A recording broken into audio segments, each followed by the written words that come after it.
Hello everyone, welcome to simple recipe channel. ঘরোয়া উপকরণের মাধ্যমে কিভাবে বাড়িতেই একেবারে দোকানের মতো স্বাদের ঘুগনি বানানো যায়, চলো আজকে সেই রেসিপিটাই শেয়ার করব তোমাদের সাথে। উপকরণ হিসেবে নিয়েছি দুটো মিডিয়াম সাইজের আলু, দুটো মিডিয়াম সাইজের পেঁয়াজ, একটা বড় টমেটো, 6 থেকে 7 কোয়া রসুন, দুটো কাঁচা লঙ্কা, একটা মিডিয়াম সাইজের আদা, 4টে নারকেলের টুকরো নিয়েছি আর কিছুটা পরিমাণ ধনেপাতা নেব। গোটা গরম মশলা হিসেবে নিয়েছি একটা দারচিনি, 4টে লবঙ্গ, দুটো এলাচ, কিছুটা পরিমাণ চিনি, কিছুটা পরিমাণ নুন, একটা মিডিয়াম সাইজের তেজপাতা, একটা শুকনো লঙ্কা, কিছুটা পরিমাণ কসুরি মেথি। আমাদের সকলের রান্নাঘরে থাকা কিছু ড্রাই উপকরণ দিয়ে একটা মশলার পেস্ট বানিয়ে নেব। তো সেটার জন্য নেব 2 চামচ হলুদ গুঁড়ো, কাশ্মীরি লাল লঙ্কার গুঁড়ো, ধনে গুঁড়ো, জিরে গুঁড়ো, লঙ্কা গুঁড়ো আর বাড়িতে বানানো গরম মশলা গুঁড়ো। এই সমস্ত উপকরণ একটা পাত্রে নিয়ে সেটাতে অল্প পরিমাণ জল দিয়ে একটা পেস্ট বানিয়ে নেব।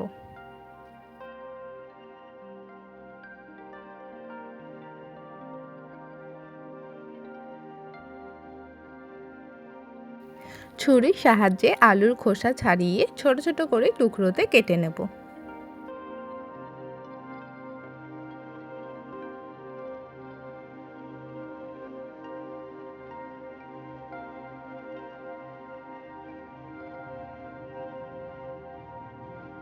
ঘুগনি বানানোর জন্য মটরটাকে 6 থেকে 7 ঘন্টা ভিজিয়ে রাখলে ভালো হয়। আর সব থেকে ভালো হয় যদি তোমরাও আমার মতো ওভারনাইট ভিজিয়ে রাখো এটাকে। এবার প্রেসার কুকারে সেই মটরগুলো দিয়ে দেব। ছোট ছোট কিউব শেপে কেটে রাখা আলু দিয়ে দেব আর দিয়ে দেব জল। 1 চামচ লবণ, 1 চামচ হলুদ আর 1 চামচ সর্ষের তেল দিয়ে প্রেসার কুকারের ঢাকনা আটকিয়ে এবার এটাকে সিটি মেরে নিতে হবে। গ্যাস ধরিয়ে আমি প্রেসার কুকারটাকে বসিয়ে দিচ্ছি। এবার এটা একটা সিটি পড়তেই কিন্তু সমস্তটা 90% সিদ্ধ হয়ে যাবে। তো সেই সময় আমি নারকেল কেটে নিচ্ছি। এরকম ছোট ছোট করে নারকেলগুলোকে কেটে নিতে হবে। দুটো পেঁয়াজ এরকম ঝিরিঝিরি করে কেটে নিতে হবে। পেঁয়াজ কাটা হয়ে গেছে। এবার একটা টমেটো নিয়ে সেটাকে কেটে নিচ্ছি ছোট ছোট টুকরোতে।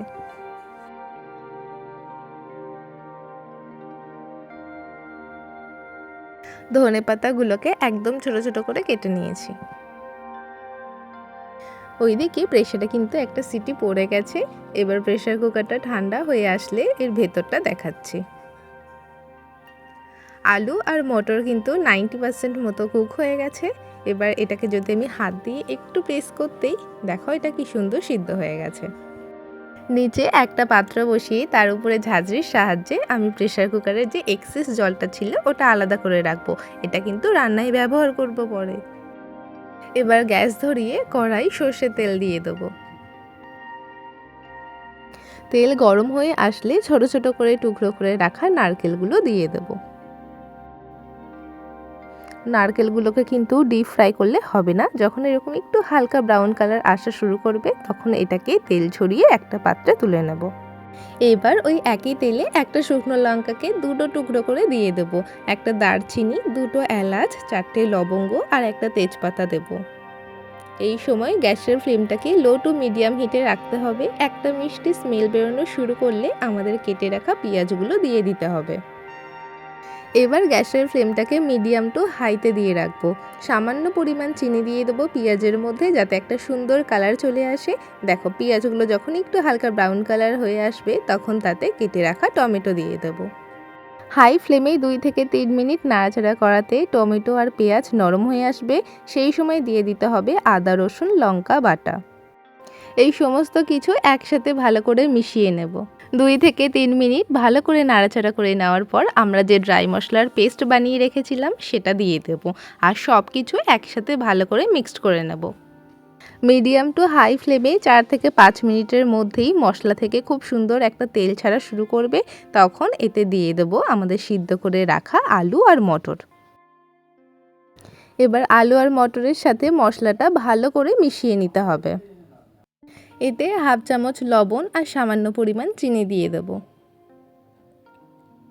দিয়ে ভালো করে সবটা মিশিয়ে নেব। মনে আছে তোমাদের যে প্রেসার কুকারের যে এক্সেস জলটা একটা বাটিতে রেখেছিলাম, বলেছিলাম পরে রান্নায় ব্যবহার করব। এবার সেই জলটাই আমি রান্নাতে দিয়ে দিলাম। ভেজে রাখা নারকেল টুকরো দিয়ে একটু নেড়ে চেড়ে নিয়ে এতে গরম মশলা, ছোট ছোট করে কেটে রাখা ধনেপাতা, কসুরি মেথি সবটা দিয়ে নেওয়ার পর ভালো করে মিশিয়ে নিতে হবে। কি দেখে মনে হচ্ছে না একেবারে দোকানের মতো ঘুগনি? ঘুগনিটা শেষ করব হাফ চামচ ঘি দেওয়ার মাধ্যমে। এবার সবটা মিশিয়ে নেব, কিছুক্ষণ ঢেকে রেখে দিলেই আমাদের দোকানের মতো ঘুগনি একেবারে তৈরি। একটা বাটিতে কিছুটা পরিমাণ ঘুগনি নিয়েছি আর উপর থেকে দিয়ে দেব পেঁয়াজ কুচি, লঙ্কা কুচি, টক জল আর ভাজা মশলা। খুব সহজ উপায়ে বাড়িতে থাকা ঘরোয়া উপকরণের মাধ্যমে একটা অসাধারণ স্বাদের ঘুগনির রেসিপি তোমাদের সাথে শেয়ার করলাম। রেসিপিটি ভালো লাগলে লাইক, কমেন্ট, শেয়ার করতে ভুলবেন না। দেখা হচ্ছে অন্য কোনো রেসিপির সাথে। Till then take care, bye by.